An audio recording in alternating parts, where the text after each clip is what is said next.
Ακούτε την Airtopen 106,7 στα FM και στο διαδίκτυο μπορείτε να παρακολουθήσετε στη διεύθυνση www.airtopen.com. Στον ήχο είναι ο Βαγγέλης Πίσπας και στο μικρόφωνο σήμερα θα βρίσκεται η Βασιλική Σιούτη με καλεσμένο τον Γιάννη Μαυρή, πολιτικό επιστήμονα και διευθύνοντα σύμβουλο της Public Issue. Θα επιχειρήσουμε σήμερα με καλεσμένο τον Γιάννη Μαυρή να χαρτογραφήσουμε το πολιτικό πεδίο, να δούμε τι έχει συμβεί στη χώρα από το 2010 και μετά, να δούμε τις αλλαγές στο πολιτικό τοπίο, το αν θα συνεχίσει η πολιτική ρευστότητα που παρατηρείται τα τελευταία χρόνια. Θα τον ρωτήσουμε αν άντεξαν οι θεσμοί σε αυτή την κρίση και ποια ήταν τα πλήγματα της δημοκρατίας, γιατί γνωρίζουμε ήδη ότι υπάρχουν πλήγματα. Θα τον ρωτήσουμε τι γίνεται με τις δημοσκοπήσεις για τις οποίες γίνεται πολύ μεγάλη συζήτηση τον τελευταίο χρόνο και θα τον ρωτήσουμε και για το αν μπορούμε να είμαστε αισιόδοξοι για την επόμενη μέρα. Γιάννη Μαυρή, σε καλωσορίζουμε.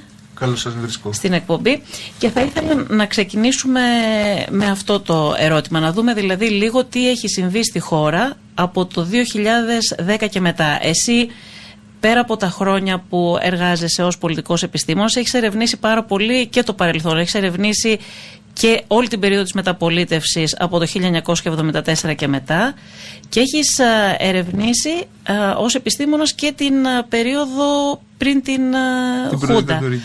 Άρα μπορείς και να συγκρίνεις και να δεις αν υπάρχουν ομοιότητες ή να αναγνωρίσεις καλύτερα τα φαινόμενα αυτά που βλέπουμε τα τελευταία χρόνια.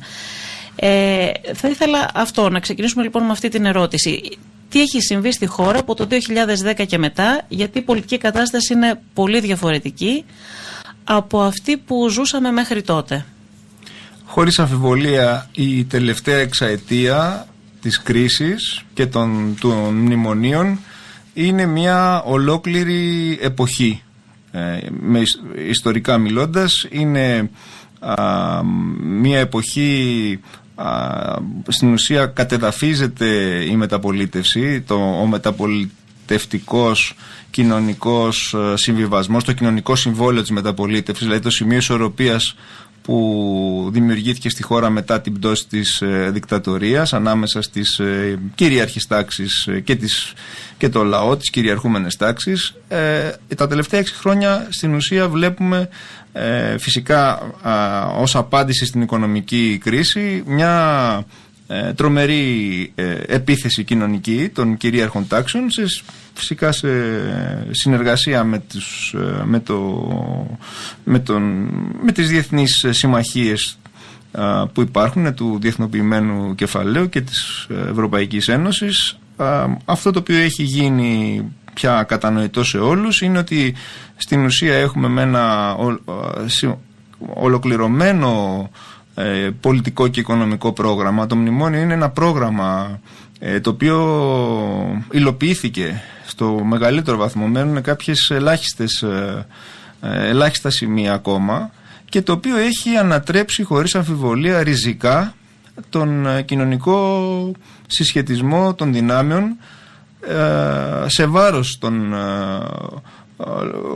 κυριαρχούμενων τάξεων, σε βάρος των φτωχότερων στρωμάτων. Έχει γίνει μια τεράστια και πολύ βίαιη αναδιανομή εισοδήματος στους μισθούς και στις συντάξεις καταρχήν, αλλά υπάρχει και ένα δεύτερο στάδιο που αφορά την αναδιανομή πια του πλούτου που γίνεται. Γίνεται μια υφαρπαγή του πλούτου και της ακίνητης περιουσίας που για ιστορικούς λόγους στην Ελλάδα, που ανάγονται στο βάθος ανάγονται στην Επανάσταση, στο χαρακτήρα που είχε η Επανάσταση του 1921, υπάρχει μια κυριαρχία και βεβαίως και στην έκβαση μετά την Επανάσταση.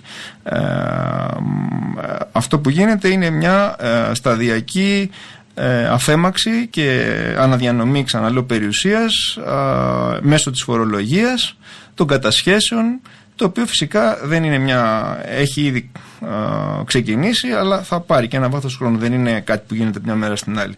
Άρα μετά από 6 χρόνια έχουμε μια κοινωνία πολύ πιο πολλωμένη κοινωνικά, ταξικά πολλωμένη. Ένα μεγάλο μέρος της έχει φτωχοποιηθεί. Είναι η περίφημη συζήτηση για την υποχώρηση της μεσαίας τάξης. Παρ' όλα αυτά υπάρχουν ακόμα φυσικά.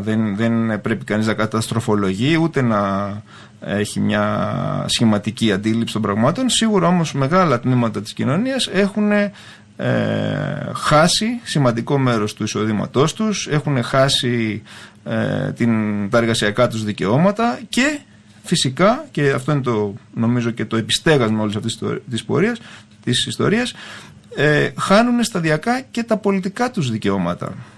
Αυτή δηλαδή η κοινωνική κίνηση, το πρόγραμμα του μνημονίου έχει και πολιτικές διακηρύξεις.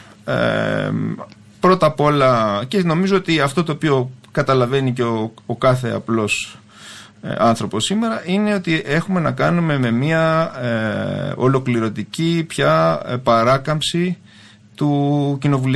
της Βουλής, του κοινοβουλευτισμού. Δεν λειτουργεί τα τελευταία χρόνια ο κοινοβουλευτισμός, έχει καταστρατηγηθεί, τα μνημόνια, η νομοθετική μηχανή που στήθηκε με τους... Νομίζω δεν ξέρω και ποιος έχει ακριβή εκτίμηση για το πόσοι νόμοι έχουν.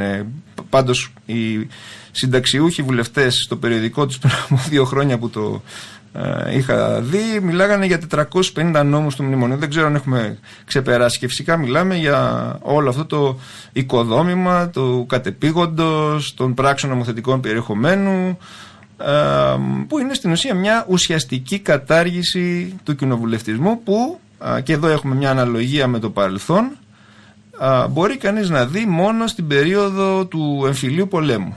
Τότε, μετά το πόλεμο, μετά την κατοχή, οι κυβερνήσεις μετά την απελευθέρωση, μετά την Βάρκιζα, στην ουσία λειτουργούσαν, η εκτελεστική εξουσία λειτουργούσε τόσο ισχυρά όσο παρακάμπτοντας τη Βουλή, στην ουσία εξαφανίζοντάς τη, και αυτό είναι μια αναλογία που νομίζω ότι είναι δυστυχώς παράλληλη. Υπάρχει ένα νέο... Είναι η εκτελεστική εξουσία όμως που αποφασίζει. Εδώ έχουμε τη Βουλή που πραγματικά δεν νομοθετεί από τη στιγμή που έρχονται έτοιμα τα νομοθετήματα, αλλά είναι και η ίδια η εκτελεστική εξουσία που αποφασίζει όταν έρχονται από, από τους δανειστές, από το Δουνουτού και την Κομισιόν. Αυτή είναι η μία διάσταση, η εσωτερική. Υπάρχει σαφώς και σημαντική η εξωτερική διάσταση, ότι στην ουσία, που επίσης υπήρχε πάντοτε στην Ελλάδα, δηλαδή αντίστοιχα στην περίοδο μετά την κατοχή υπήρχε η Βρετανική κυριαρχία στη χώρα, μετά υπήρχε η Αμερικανική κυριαρχία, αυτά είναι γνωστά πράγματα ιστορικά. Τώρα υπάρχει η κυριαρχία του ευρωπαϊκού οικοδομήματος και φυσικά, που είναι και αυτός ένας συνασπισμός. Δεν ήταν έτσι προ-Μάστριχτ όμως ακριβώς. Υπήρχε μια περίοδος που, εντάξει, σχετική προφανώς η εθνική ανεξαρτησία και η λαϊκή κυριαρχία, αλλά σίγουρα δεν ήταν στην κατάσταση που είναι σήμερα. Ναι, δεν είναι η περίοδος της μεταπολίτευσης, δηλαδή μετά το 1974 και βεβαίως μετά το 1981. Νομίζω ότι η κρίση είναι μια τομή, η περίοδος της κρίσης, όπου αυτές οι τάσεις εκδηλώνονται πολύ έντονα μετά το 2010, δηλαδή η συρρίκνωση της εθνικής, αυτό που λέμε εθνική κυριαρχία, είναι νομίζω σαφέστατα και ποιοτικά άλλο επίπεδο αυτό που σημαίνει τα τελευταία χρόνια, και εδώ θα έβαζα και την παράμετρο του προσφυγικού, το οποίο είναι επίσης ένα ζήτημα πολύ μεγάλο για τη χώρα, και βεβαίως την ευρύτερη γεωπολιτική ανακατάταξη, η οποία και αυτή συναρθρώνεται με τα υπόλοιπα ζητήματα. Να κρατήσουμε μόνο όμως ότι κάτι που είναι πολύ σημαντικό και εξηγεί τελικά, δηλαδή υπάρχει μεν ενίσχυση της εκτελεστικής εξουσίας στην Ελλάδα εις βάρος της Βουλής, εις βάρος κυρίως των κομμάτων, και θυμίζω εδώ ότι και στο τρίτο μνημόνιο η αποπολιτικοποίηση της δημόσιας διοίκησης στο τρίτο μνημόνιο, και όχι καν η αποκομματικοποίηση, η αποπολιτικοποίηση του κράτους τίθεται ως διακηρυκτικός στόχος, τον οποίο έχει προσυπογράψει και η αριστερά. Έτσι, αυτό έχει νομίζω μια σημασία. Αυτό το οποίο συμβαίνει είναι ότι η οικονομική κρίση, όπως ξέρουμε, είναι και κρίση των οικονομικών του κράτους, του εθνικού κράτους, του υπάρχοντος. Έτσι. Δεν μένει αλόβητο το κράτος. Αυτή λοιπόν η αποδυνάμωση του κράτους σε όλα τα επίπεδα που δεν είναι μόνο αποτέλεσμα των πολιτικών των νεοφιλελεύθερων που ασκούνται, αλλά είναι και αποτέλεσμα της ίδιας οικονομικής κρίσης, οδηγεί επίσης σε αποδυνάμωση της εσωτερικής κυριαρχίας.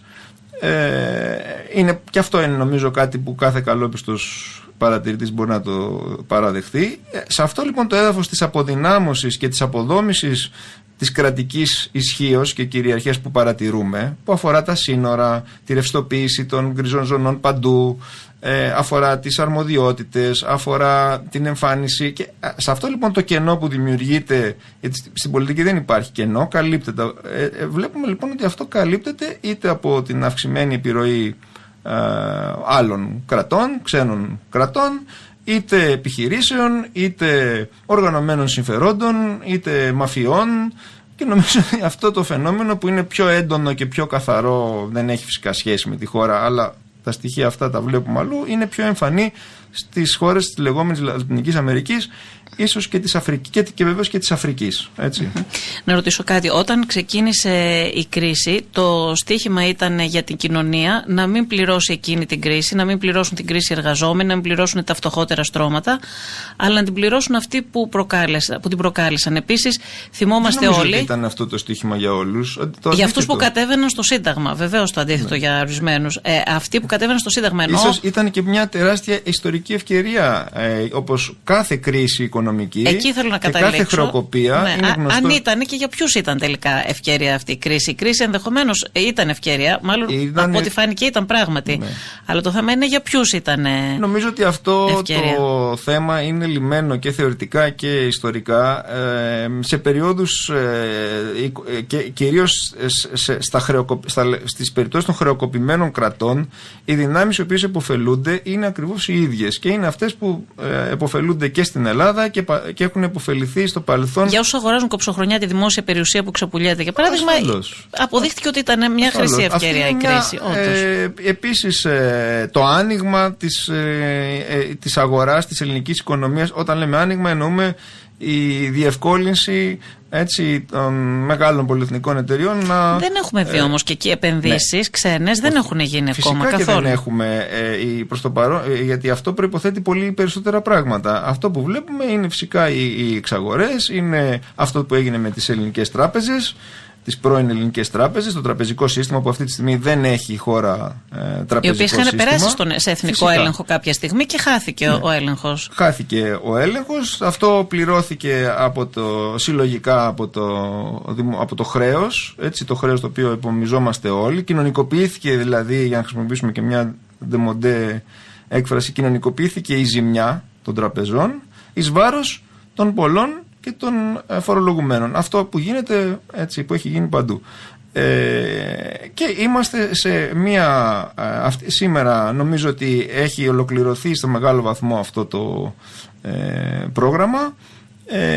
Βγαίνει μια κοινωνία πολύ. Η κοινωνία που αγωνίστηκε, αυτό θέλω να ρωτήσω. Αυτοί που κατέβαιναν το 2011 γίνανε πάρα πολύ μεγάλες κινητοποιήσεις, κατέβηκαν πάρα πολλοί άνθρωποι ελπίζοντας ότι μπορούν να αλλάξουν τα πράγματα, ελπίζοντας ότι ό,τι έγινε μέχρι εκεί θα μπορούσε να σταματήσει και να ξεκινήσει μια νέα σελίδα, ελπίζοντας και αυτό που είπαμε, ότι θα τιμωρηθούν αυτοί που έκαναν ό,τι έκαναν μέχρι τότε και ότι τα πράγματα θα άλλαζαν προς όφελος κοινωνίας. Αυτό το στίχημα χάθηκε των ανθρώπων αυτών, έτσι. Αυτός ο αγώνας δεν δικαιώθηκε. Νομίζω ότι χάθηκε και σημείο καμπής, κατά την άποψή μου, αποτελεί το δημοψήφισμα του περσινού Ιουνίου.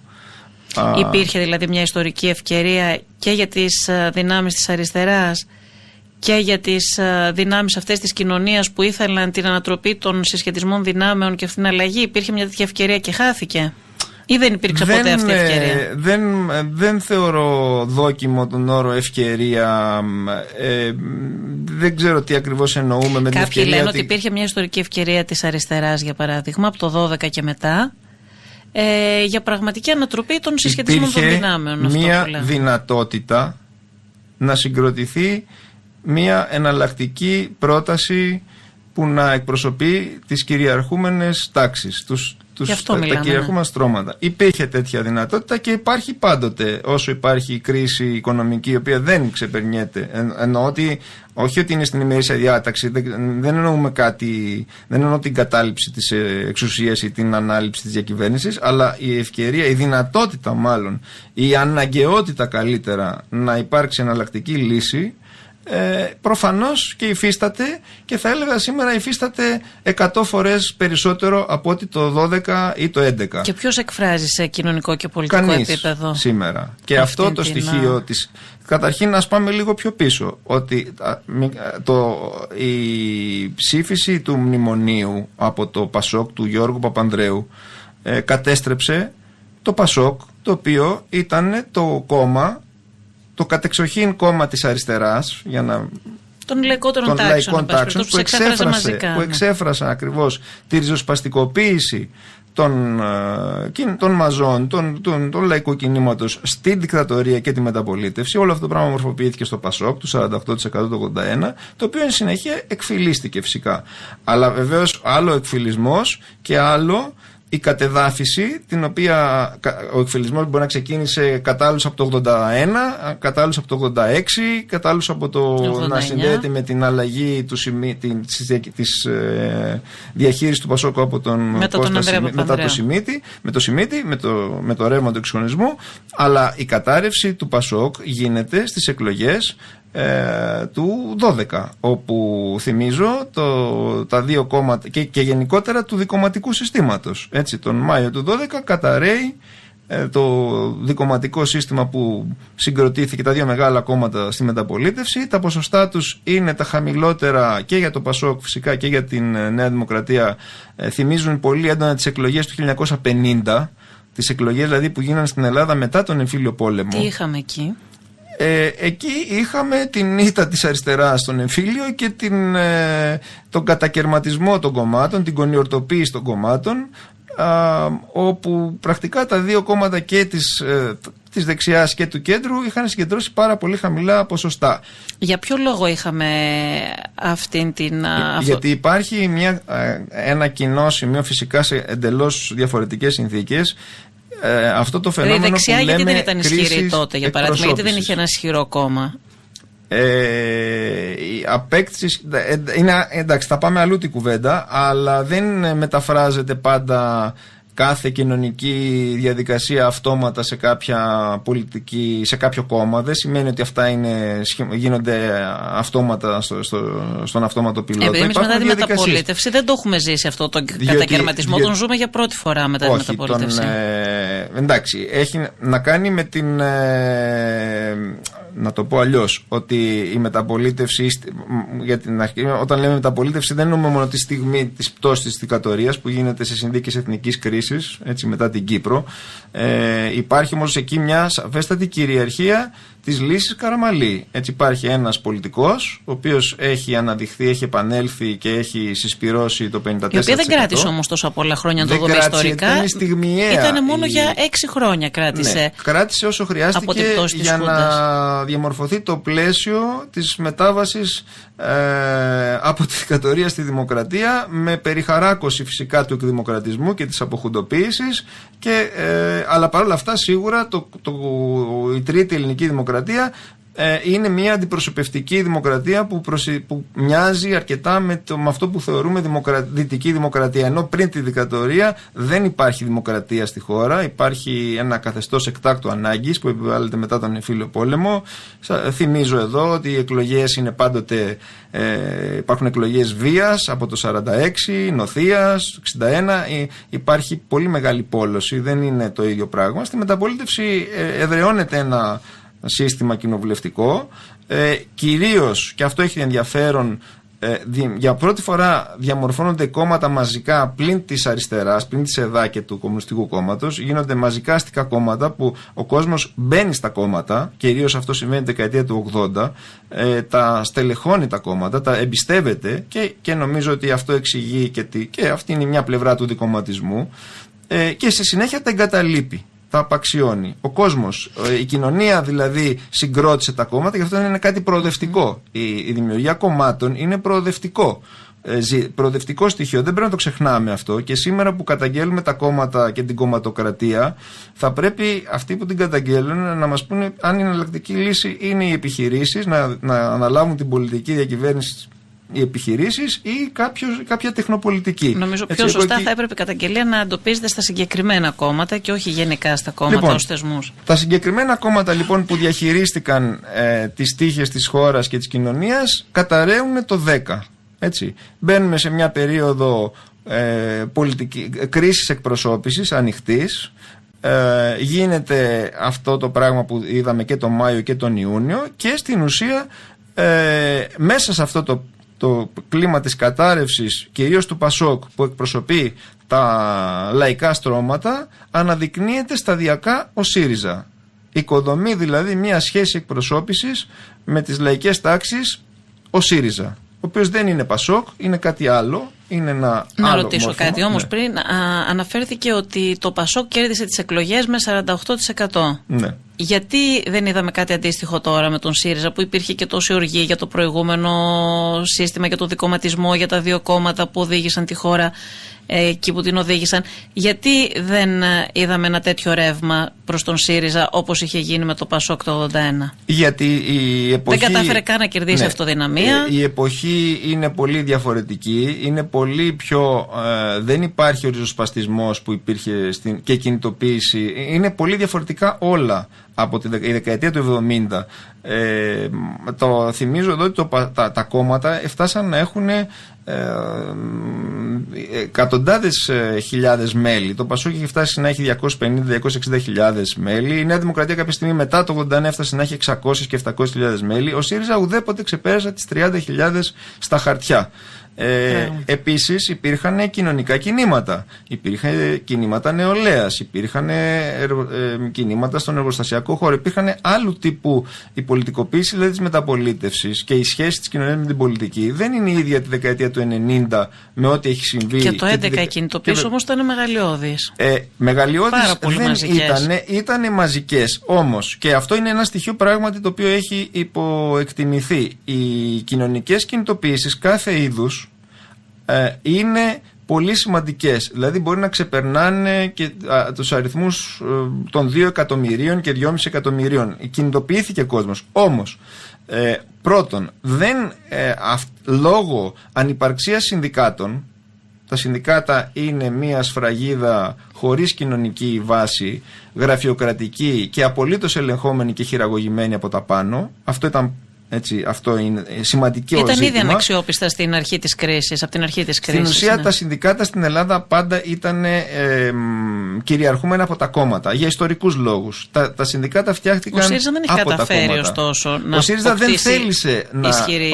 ο ΣΥΡΙΖΑ δεν ασχολήθηκε με τα συνδικάτα. Δεν είχε μια, τουλάχιστον στην προσπάθησε, αλλά νομίζω πολύ αρχικά. Στην πορεία όμως ο ΣΥΡΙΖΑ επέλεξε η μόνη στρατηγική ήταν η κοινοβουλευτική αναμονή. Κυρίως αυτό αφορά το 2015, τις πρώτες εκλογές. Και μάλλον από το 2013 και μετά ο ΣΥΡΙΖΑ ξεκαθαρίζει μια στρατηγική στην οποία βασίζει την πολιτική του και η οποία δεν πριμοδοτεί την ανάπτυξη των κοινωνικών αγώνων και αντιθέτως την υπαγάγει, όπως έγινε φυσικά και στη μεταπολίτευση με το ΠΑΣΟΚ, αλλά σε άλλη μορφή και με άλλη δυναμική, στην εκλογική επικράτηση, η οποία γίνεται τον Γενάρη του 2015. Στην ουσία δηλαδή αυτή τη τριετία από το 12 και με 12 με σημεία καμπής τις δεύτερες εκλογές του 12 του Ιουνίου, όπου ο ΣΥΡΙΖΑ αναδεικνύεται σε αξιωματική αντιπολίτευση, την εκλογική νίκη σε ευρωεκλογές του 2014 που ο Αντώνης Σαμαράς προσπάθησε να εμποδίσει, και εδώ επίσης είναι έχουν γίνει πάρα πολύ άσχημα πράγματα στην χειραγώγηση των εκλογών το 2014, τα οποία δεν θέλω να μπω τώρα που αφορά το χρόνο των εκλογών, την αλλαγή των εκλογικών νόμων που γίνανε, που αφορούσε τις δημοτικές, που βάλανε μαζί τις δημοτικές με τις ευρωεκλογές. Γίνανε πάρα πολλά πράγματα.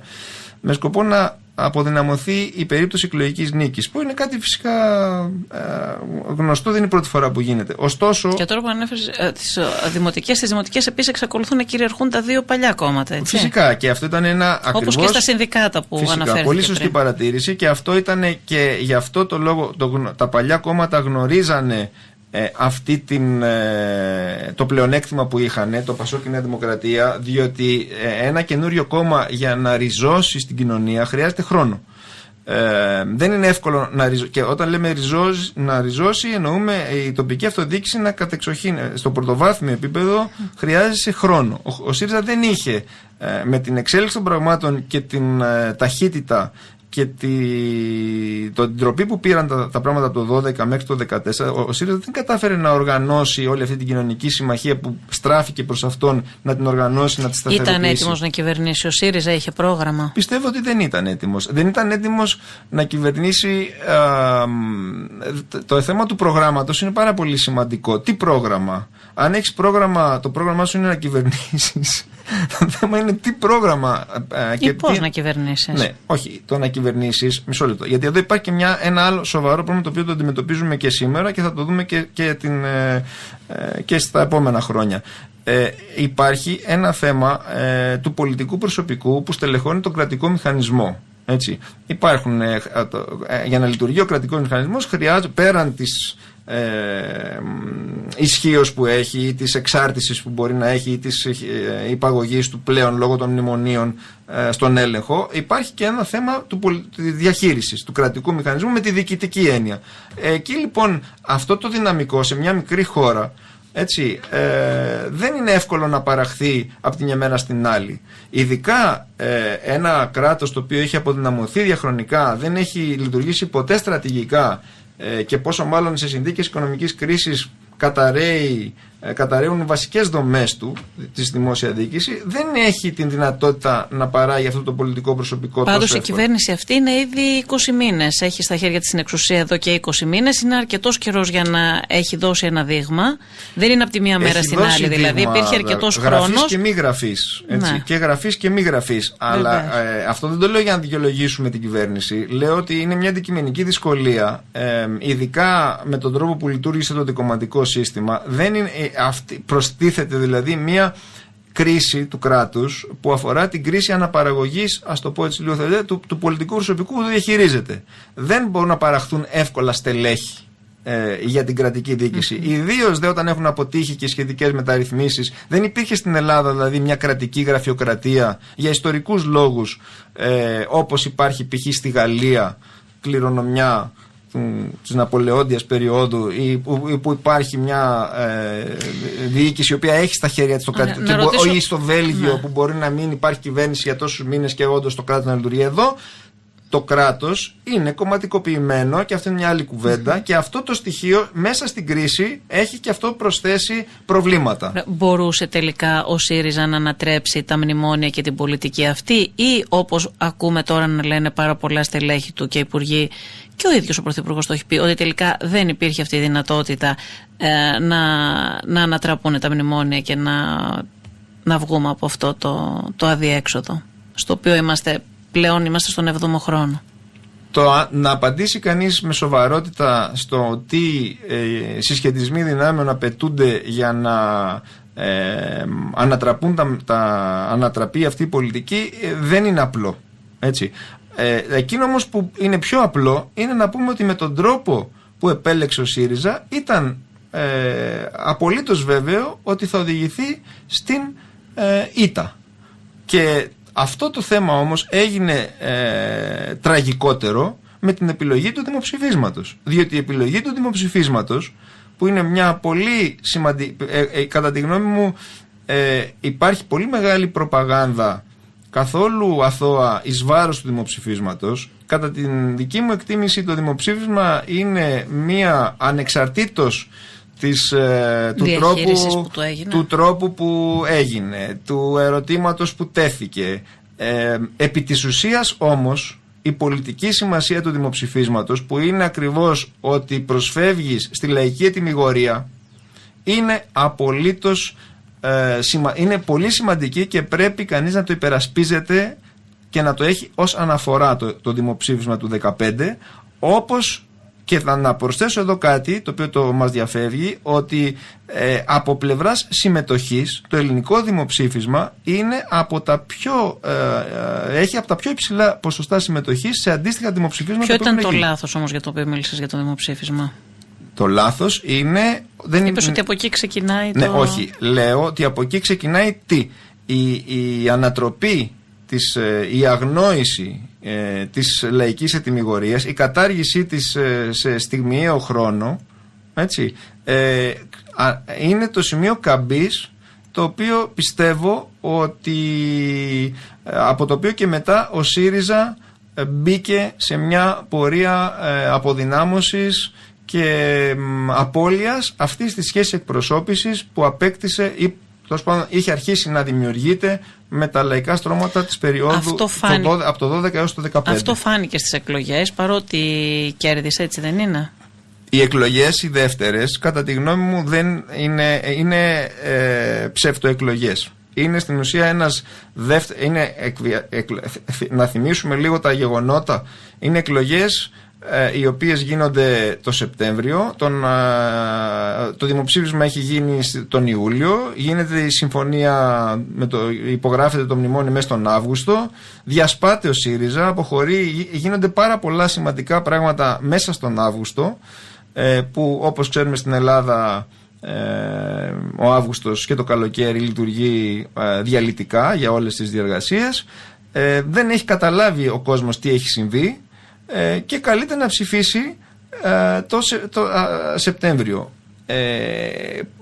Αυτό το οποίο έγινε στις εκλογές του Σεπτεμβρίου, ο ΣΥΡΙΖΑ κυριαρχεί, κερδίζει τις εκλογές γιατί δεν υπάρχει εναλλακτική λύση. Έχει προλάβει τη διάσταση. Έχει κλείσει το μάτι εδώ μεταξύ στο εκλογικό σώμα ότι ναι, μεν ψηφίσαμε μνημόνιο, αλλά δεν θα το εφαρμόσουμε γιατί θα βρούμε τα ισοδύναμα τότε, τα περίφημα, τα οποία τα έχουμε ξεχάσει τώρα. Αλλά αυτή ήταν η προεκλογική δέσμευση περίπου. Ναι. Ήταν μια κίνηση πολιτικά, τακτικά πετυχημένη, αλλά κατά τη γνώμη μου πρόκειται για μια πύριο νίκη του ΣΥΡΙΖΑ. Και η πύριος νίκη φαίνεται ένα χρόνο μετά. Δηλαδή στην ουσία ο ΣΥΡΙΖΑ και ο Αλέξης Τσίπρας κέρδισαν τις εκλογές του Σεπτεμβρίου, αλλά χωρίς περίοδο χάριτος, χωρίς κοινωνική ανοχή, και επίσης η κοινωνία σταδιακά καταλαβαίνει ότι εκβιάστηκε. Και αυτό το πράγμα το έχουμε ξαναδεί στην ιστορία και την εκλογική του τόπου, λειτουργεί τελικά σχεδόν πάντα ή και πάντα θα έλεγα εις βάρος των κυβερνήσεων οι οποίες έκαναν αυτόν τον εκβιασμό, διότι έχεις χάσει την θετική σχέση εκπροσώπησης. Έτσι, και αυτό λοιπόν να ρωτήσω λίγο κάτι και να προσθέσω κάτι πολύ σημαντικό, το οποίο πάλι το ξεχνάμε, γιατί δεν είναι τόσο συμπυκνωμένος ο χρόνος και τόσο πυκνά τα γεγονότα. Ο ΣΥΡΙΖΑ έχασε προς την αποχή και γενικά ένα μεγάλο μέρος του εκλογικού σώματος του αντιμνημονιακού, πάνω από 500.000, μεταξύ Ιανουαρίου και Σεπτεμβρίου έφυγε και δεν ψήφισε, που είχε ψηφίσει, μπορεί να ψήφισε και στο δημοψήφισμα, αποχώρησε από το εκλογικό σώμα. Είναι τεράστια αλλαγή. Δεν είναι κάτι που μπορεί να το ξεπερνάμε. Αυτή τη στιγμή νομίζω κάπου 700.000. Ναι, τα έχουμε υπολογίσει. Υπάρχουν και τα αναφέρουμε και σε κάποια άρθρα που υπάρχουν και στην ιστοσελίδα τη δική μου. Εν πάση περιπτώσει, έχουν γίνει αυτοί οι υπολογισμοί. Είναι πολύ μεγάλο το ποσοστό του εκλογικού σώματος. Αυτό είναι το ποιοτικό του. Λοιπόν, από εκεί αυτές τις απώλειες ο ΣΥΡΙΖΑ τις αντικατέστησε εν μέρη, πολύ εν μέρη όμως, από εισρωές που είχε κεντροαριστερών ψηφοφόρων ή και δεξιών, που συγκυριακά πιστέψανε ότι ο ΣΥΡΙΖΑ μπορεί να διαχειριστεί, έβαλε μυαλό, μπορεί να διαχειριστεί το μνημόνιο. Αυτός ο κόσμος όλος έχει αυτή τη στιγμή αποχωρήσει από την επαύριο των εκλογών του Σεπτεμβρίου, και όπως φαίνεται η κατάσταση επί ένα χρόνο, στην ουσία έχουμε ξαναγυρίσει αυτή η στροφή και η μετάλλαξη του ΣΥΡΙΖΑ πια σε κόμμα μνημονιακό. Η σύγκληση του ΣΥΡΙΖΑ με τα παραδοσιακά κόμματα που διαχειρίζονται τα μνημόνια έχει ξαναβάλει στην ημερήσια διάταξη το θέμα της κρίσης εκπροσώπησης. Μεγάλα τμήματα της κοινωνίας, της ελληνικής, κυρίως των λαϊκών τάξεων, μένουν χωρίς εκπροσώπηση αυτή τη στιγμή. δεν μπορεί να προδικάσει κανείς τι θα γίνει. Αυτό ακριβώς ήθελα να ρωτήσω. Όταν είχαμε την κατάρρευση του ΠΑΣΟΚ που ξεκίνησε από το 10 και μετά, ένα μεγάλο κομμάτι αυτού του κόσμου στράφηκε προς τον ΣΥΡΙΖΑ για να τον εκπροσωπήσει. Όχι μόνο, θυμίζω εδώ ότι έχουν παρελάσει δεκάδες κόμματα τα τελευταία 6 χρόνια. Δεκάδες κόμματα, από μικρά, μεσαία και μεγάλα. Έτσι, τα οποία διαγράψανε μια πορεία. Υπήρχε η Δημάρ και δεν υπάρχει. Η Δημάρ, η κυρία Μπακόγη. Στο χώρο της δεξιάς επίσης, αλλά και στο χώρο της κεντροαριστεράς. Διασπάστηκε το ΠΑΣΟΚ, άλλαξε 10 φορές, άλλαξε αρχηγό. Υπήρξαν κόμματα μικρότερα, διαμαρτυρίας, οι πειρατές. Και ένα σωρό άλλα σχήματα, τα οποία και βλέπουμε σήμερα επίσης ότι το ποτάμι έχει αποδυναμωθεί, οι ανεξάρτητοι Έλληνες έχουν αποδυναμωθεί. Βλέπω εδώ πέρα που είναι και από το βιβλίο που έχετε κυκλοφορήσει πρόσφατα με τον Γιώργο Σημεωνίδη, οι δημοσκοπήσεις και πρόβλεψη των εκλογών στην Ελλάδα από το 2004 στο 2015. Εδώ αναφέρετε και τα κόμματα, λέτε για την Χρυσή Αυγή που εμφανίστηκε και δυνάμωσε μέσα στην κρίση, μέσα στις αλλαγές αυτές που αναφέρουμε, για τη δράση η οποία υπήρξε και εξαφανίστηκε, η Δημάρ που εξαφανίστηκε, το Κηδισό που εμφανίστηκε και εξαφανίστηκε, η Κοινωνική Συμφωνία. Εμφανίστηκε η ΛΑΕ, η Ένωση Κεντρών που μπήκε μέσα στη Βουλή. Η οποία μπήκε και αμφίβολα θα αντέξουν. Η κάμψη των ανεξάρτητων Ελλήνων. Το ποτάμι που είναι καινούριο κόμμα που εμφανίστηκε μέσα στην κρίση. Οι ανεξάρτητοι Έλληνες οι οποίοι έχουν επίσης συρρικνωθεί δραματικά. Το μόνο που παραμένει είναι αυτή τη στιγμή το Κομμουνιστικό Κόμμα με ένα ποσοστό.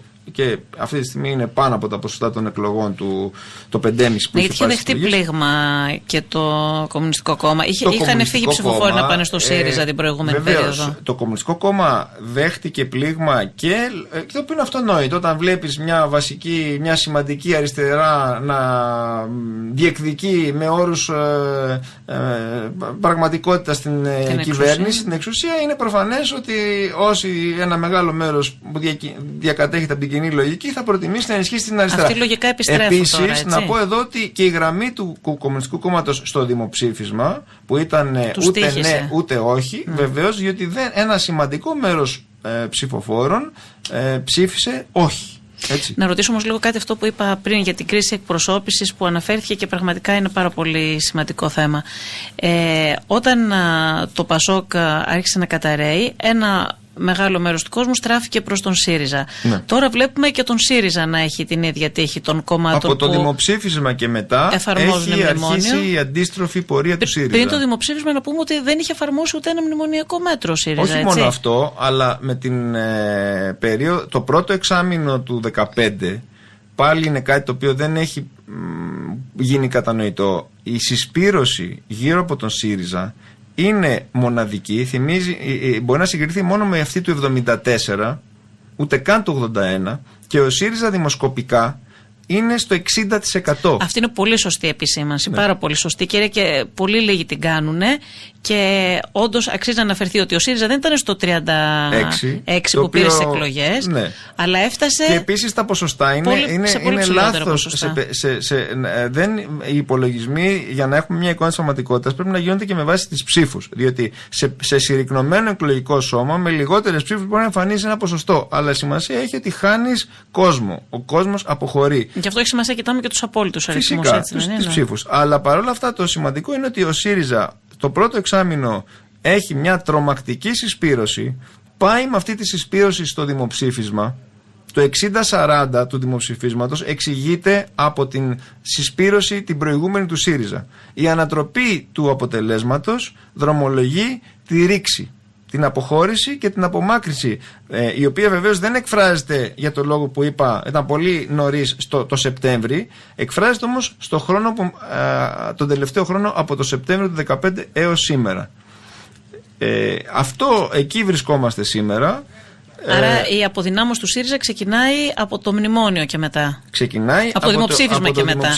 Και τη στροφή, που αρχίζει να εφαρμόζεται και η πολιτική του μνημονίου, αρχίζουν να ψηφίζονται όλα αυτά τα μέτρα, να υλοποιούνται τα μέτρα, να κόβονται συντάξεις. Η πολιτική της κυβέρνησης με τις θεσμικές πρωτοβουλίες αριστερού χαρακτήρα που προσπαθεί να αντισταθμίσει και να αλλάξει την ατζέντα δεν έχουν περάσει τον κόσμο. Δεν έχουν καταφέρει να αντισταθμίσουν ούτε να ανακόψουν την πορεία της φθοράς του κυβερνώντος κόμματος. Ο κόσμος αυτός πού θα πάει όμως τώρα που μένει πάλι ανέστιος? Η παράταξη της δεξιάς στη Νέα Δημοκρατία δεν βλέπουμε να πείθει καλά ούτε το δικό της κόσμο. Έχει χαμηλή συσπήρωση σε σχέση με το παρελθόν, εννοώ. Δεν νομίζω ότι ισχύει αυτό. Δεν ισχύει. Δεν ισχύει καθόλου. Υπάρχει περίπτωση να ξαναπιάσει ποσοστά η Νέα Δημοκρατία όπως πριν την κρίση? Αυτό που φαίνεται είναι ότι έχει υπάρξει αυτό που λέμε στην πολιτική μεταστροφή του εκλογικού σώματος.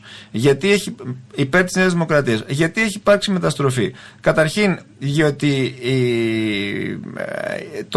το τμήμα του εκλογικού σώματος που είναι πιο κοντά στην ψήφο, είναι πιο προσκολλημένο στην πολιτική και στο να ψηφίζει, που είναι οι άνω των, ας πούμε, 50 πια στη χώρα, που είναι ένα μεγάλο μέρος του πληθυσμού, θα αποδοκιμάσει την κυβέρνηση. Με τον κλασικό θέλει να μαυρίσει την κυβέρνηση, να την αποδοκιμάσει κοινοβουλευτικά. Είναι αυτό που έχει μάθει, είναι στην πολιτική μας κουλτούρα, ο τρόπος που λειτουργεί ο κόσμος. Ο κόσμος δηλαδή άνω των 50, οι περισσότεροι θα αποδοκιμάσουν την κυβέρνηση. Αυτό που λέμε ότι κυρίως καταψηφίζουν, παραψηφίζουν. Οι κάτω των 50 ή των 40, οι οποίοι προσανατολίστηκαν ως αριστεροί στο ριζοσπαστικά κομμάτια, με την προδοσία αυτή του ΣΥΡΙΖΑ έχουν στραφεί στην αποχή και δεν θα ψηφίσουν. Δεν ψηφίσανε το Σεπτέμβριο, πολύ περισσότεροι δεν θα ψηφίσουν τώρα.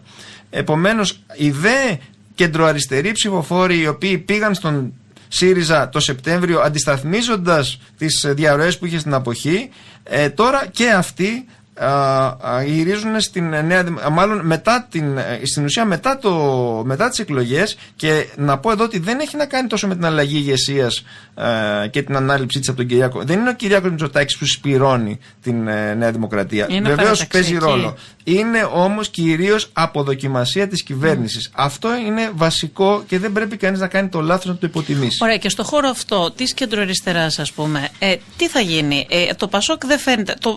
Ο ΣΥΡΙΖΑ έχει αρχίσει να αποδυναμώνεται. Το Πασόκ δεν φαίνεται ότι μπορεί να ανακάμψει. Βλέπουμε ότι έχουν πολύ μεγάλα προβλήματα. Δεν φαίνεται και εκεί πέρα να γίνεται κάτι. Αυτή τη στιγμή που μιλάμε, δεν ξέρω τι θα γίνει σε 1 μήνα, σε 2 μήνες, αν προκηρυχθούν εκλογές του χρόνου.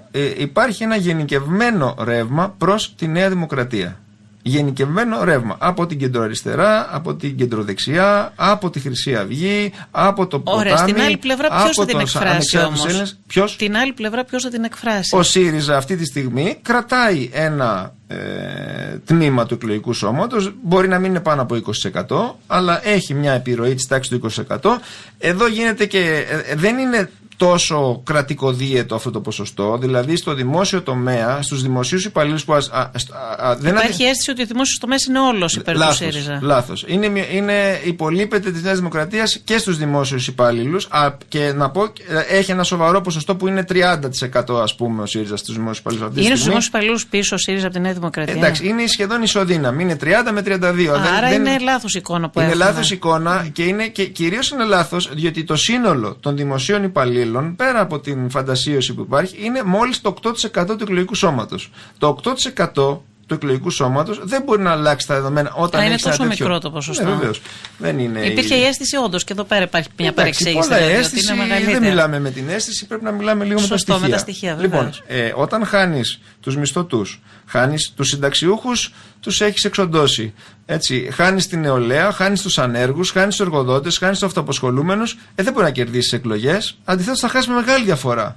Και αυτή τη στιγμή φαίνεται ότι η διαφορά είναι πολύ μεγάλη. Ενδεχομένως και όχι τόσο μικρή όσο την δείχνουν οι δημοσκοπήσεις, οι οποίες προσπαθούν να. Το άλλο κεφάλαιο που συζητάμε τώρα είναι μια ένδειξη, αλλά αυτή η εικόνα, να πω και να κλείσουμε εδώ πέρα, γιατί για μένα δεν έχει τόσο μεγάλη σημασία. Για να προλάβουμε να κάνουμε τουλάχιστον άλλες 2 ερωτήσεις. Είναι ότι υπάρχει μια παγιωμένη κατάσταση επί 1 χρόνο. Τι θα κάνει η κυβέρνηση, πώς μπορεί να αλλάξει αυτό το κλίμα, τι συμφωνίες μπορεί να πετύχει. Είναι αυτή τη στιγμή πάντως αυτά που βλέπουμε ως το συνέδριο του ΣΥΡΙΖΑ, κατά τη γνώμη μου. Εδώ αυτό θέλω να ρωτήσω. Θέλω να ρωτήσω για το συνέδριο του ΣΥΡΙΖΑ και τι θέλω. Είχαμε όλη μια εικόνα το πώς ήταν ο ΣΥΡΙΖΑ μέχρι να πάρει την εξουσία και πώς ήταν και πριν ο συνασπισμός από τον οποίο προήλθε ο ΣΥΡΙΖΑ. θυμόμαστε όλοι τις πάρα πολλές τάσεις που είχε, τις πάρα πολλές διαφωνίες, τις πάρα πολλές φωνές, με τα θετικά και με τα αρνητικά που είχε αυτή η κατάσταση. Εδώ και ένα χρόνο από τις εκλογές του φθινοπόρου του 2015 και μετά δεν υπάρχει παραμικρή φωνή διαφωνίας. Ακόμα και οι 53 που υποτίθεται ότι ήταν η τάση της εσωκομματικής αντιπολίτευσης, στην ουσία δεν ισχύει κάτι τέτοιο. Πρώτον, οι 53 δεν υπάρχουν, είναι περισσότερο μύθος πλέον, γιατί οι περισσότεροι από τους 53 έχουν αποχωρήσει. Εδώ πολλοί κόσμος έχει την αίσθηση ότι έφυγε μόνο ο Λαφαζάνης και η Ζωή Κωνσταντοπούλου. Δεν είναι αλήθεια αυτό. Δεν φύγανε μόνο αυτοί, φύγανε πάρα πολλοί από αυτούς που ήταν υποστηρικτές του Αλέξη Τσίπρα, το αριστερό ρεύμα, το λεγόμενο αριστερό ρεύμα των προεδρικών, αν μπορούμε να το πούμε κάπως έτσι συμβατικά. Αλλά, εν πάση περιπτώσει, φύγανε κι άλλοι. Δεν φύγανε μόνο η αριστερή πλατφόρμα και η Ζωή Κωνσταντοπούλου. Ναι. Και φύγανε και πάρα πολλοί από τους 53. 53 δεν είναι 53, είναι ούτε οι μισοί δεν έχουν μείνει. Και αυτοί που έχουν μείνει είναι υπουργοί σε βασικά υπουργεία που υλοποιούν κατά κόρο μνημονιακή πολιτική. Ο Δρίτσας, ο Τσακαλώτος, η Θεανό Φωτίου. Είναι άνθρωποι που υλοποιούν την πολιτική του Τρίτου Μνημονίου. Δεν υπάρχει εσωκομματική αντιπολίτευση αυτή τη στιγμή, αλλά δεν είναι πολύ εντυπωσιακή αυτή η αλλαγή στον ΣΥΡΙΖΑ. Δεν είναι. Είναι μια πορεία, αν θέλεις, εκφυλισμού μιας κομματικής μορφής, ενός κόμματος που δεν πρόλαβε να γίνει μαζικό κόμμα, με εσωκομματική ζωή. Δεν υπάρχει εσωκομματική ζωή. Είναι αυτή τη στιγμή ένα κόμμα στελεχών.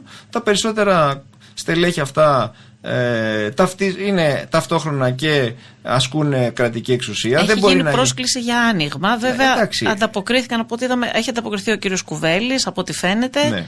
Έχουν ανταποκριθεί κάποια πρόσωπα και από το πρώην Πασόκ, ο Στέφανος Τζουμάκας, Μαριλίζα Ξανογιαννακοπούλου. Καμία αντίληση.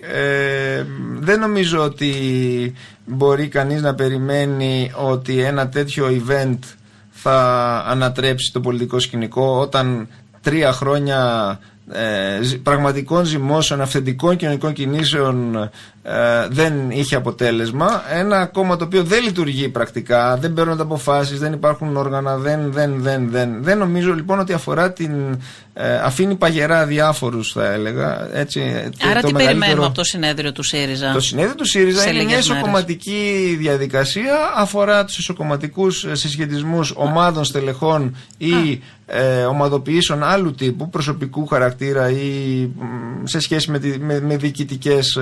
Γιατί άλλη πρόταση δεν υπάρχει πλέον, τα άλλες φωνές μέσα στο ΣΥΡΙΖΑ. Ναι, δεν νομίζω, ξαναλέω, ότι δεν είχαν αποτέλεσμα και δεν άλλαξαν το κλίμα σε άλλες εποχές συνέδρια. Και εδώ να πούμε ότι ο Αλέξου Τσίπρας νίκησε στο εσωκομματικό παιχνίδι. Έτσι κατάφερε και ξεφορτώθηκε όσους τον ελέγχανε και τον ενοχλούσαν και τον πήγαιναν κόντρα. Κυριάρχησε απόλυτα. Βεβαίως. Απλώς να πω εδώ ότι η εικόνα του Αλέξη Τσίπρα είναι πάρα πολύ αποδυναμωμένη στην κοινωνία πια. Ο Αλέξης Τσίπρας έφτασε. Στο κόμμα πάντως είναι απόλυτα ισχυρός, ποτέ δεν έχει ξαναυπάρξει σε κόμμα αυτού του χώρου τόσο ισχυρός ηγέτης. Είναι άλλο όμως το κόμμα του 20%, άλλο του 35% και άλλο του 60% και του δημοψηφίσματος. Εάν δει κανείς στην εξέλιξη της πρωθυπουργικής εικόνας, ακολουθεί την ίδια πτωτική, με μεγάλη κλίση πορεία που ακολουθεί και εκλογική επιρροή του κόμματος, που σημαίνει ότι αυτή τη στιγμή, με μια δημοτικότητα της τάξης του 23%, ο αρχηγός του κόμματος δεν συγκαταλέγεται, έτσι, δεν είναι τόσο ισχυρό πια το χαρτί αυτό, έτσι. Μην κάνουμε το λάθος να αγνοήσουμε την εμπειρία 6 χρόνων που προέκυψε στην εξέλιξη των κομμάτων, έτσι.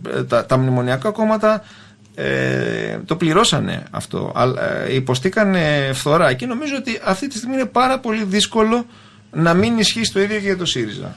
Να πάμε λίγο στο θέμα των δημοσκοπήσεων για να προλάβουμε. Το θύχτηκε και πριν, το έθιξες και πριν. Γίνεται πάρα πολύς λόγος για τις δημοσκοπήσεις το τελευταίο χρόνο. Διαφωνώ. Τις τελευταίες μέρες, όχι και τόσο. Ακούσαμε πρώτα απ' όλα τον πρόεδρο της Ένωσης Κεντρών να λέει κάτι, ξανάφερε πάλι το θέμα ότι κάποιος τον πλησίασε και του. Καλά, τώρα δεν θα συζητήσουμε για τον κύριο ανώνυμη, εντάξει. Μια ανώνυμη καταγγελία και όλα, στην οποία ούτε καν στοιχειοθέτησε. Νομίζω ότι ήταν όσο για να τραβήξει τα φώτα της δημοσιότητας πάνω του. Δεν νομίζω ότι είναι σοβαρά πράγματα αυτά. Ωστόσο, ζήτησε απαράδεκτα, κατά τη γνώμη μου. Είναι απαράδεκτα αυτή η σπήλωση. Δηλαδή, Εξυπηρετεί προφανώς κάποιες σκοπιμότητες αυτές οι δηλώσεις, αλλά δεν νομίζω ότι αφορούν ούτε μια επιστημονική συζήτηση για τα όρια των δημοσκοπήσεων. Απλώς αμέσως μετά ζήτησε αυστηροποίηση του νόμου. Τι αυστηροποίηση? Κάτι το οποίο, για το οποίο έχει μιλήσει και η κυβέρνηση. Και η κυβέρνηση έχει πει ότι πρέπει να γίνουν πιο αυστηροί νόμοι. Οι νόμοι είναι πολύ αυστηροί από ό,τι ξέρουμε. Έτσι, η πολιτική, γενικά, αυτό είναι η γενική κρίση, ανεξαρτήτως συγκυρίας και εποχής.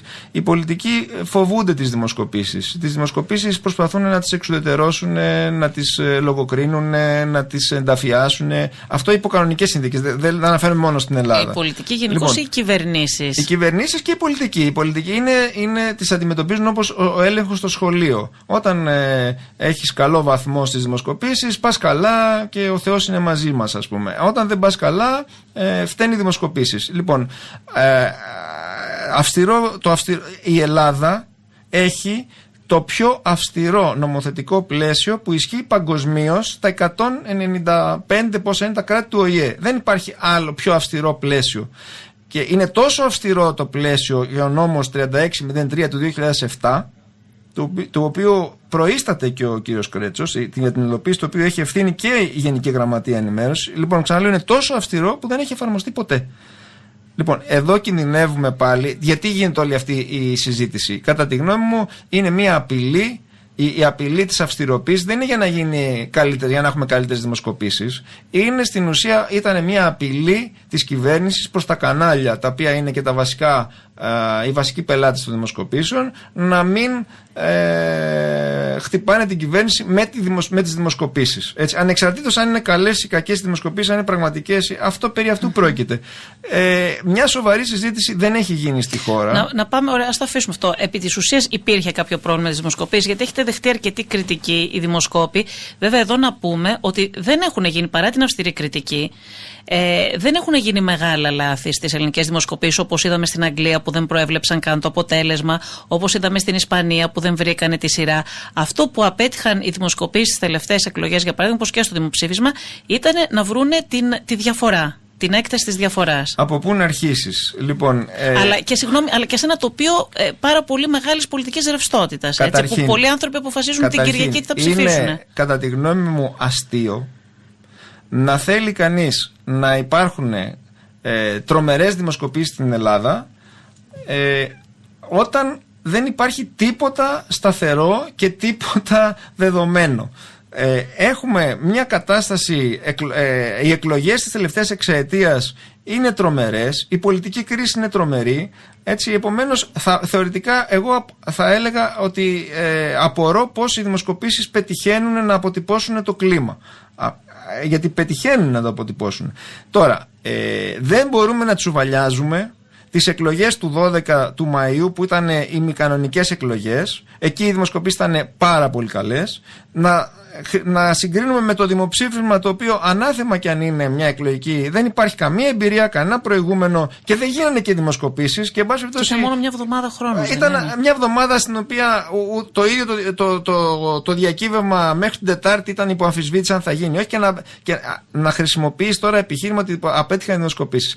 Μην τρελανόμαστε με τις δημοσκοπήσεις. Η δημοσκοπήση είναι μια επιστημονική μέθοδος. Δεν έχει εφευρεθεί καμία άλλη καλύτερη. Οι εναλλακτικές λύσεις που έχουμε είναι πολύ χειρότερες, είναι η ομή προπαγάνδα των κομμάτων. Παρόλα αυτά, δεν πρέπει να μυθοποιούνται οι δημοσκοπήσεις. Οι δημοσκοπήσεις μπορούν να συνεισφέρουν, όχι αυτά που πιστεύει κυρίως η πολιτική, οι οποίοι είναι και οι κύριοι υπεύθυνοι μαζί με τα μέσα για την προπαγανδιστική χρήση όταν γίνεται. Νομίζω ότι είναι μια κουβέντα.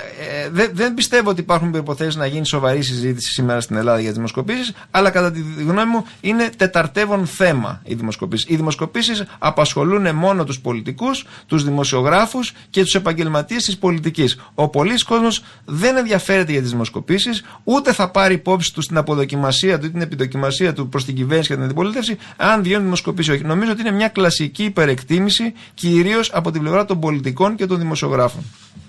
Ωραία, ευχαριστώ πάρα πολύ. Και εδώ κλείνουμε, τελειώσαμε την εκπομπή μας και θα συνεχίσουμε με το πρόγραμμα της Earth Open κανονικά.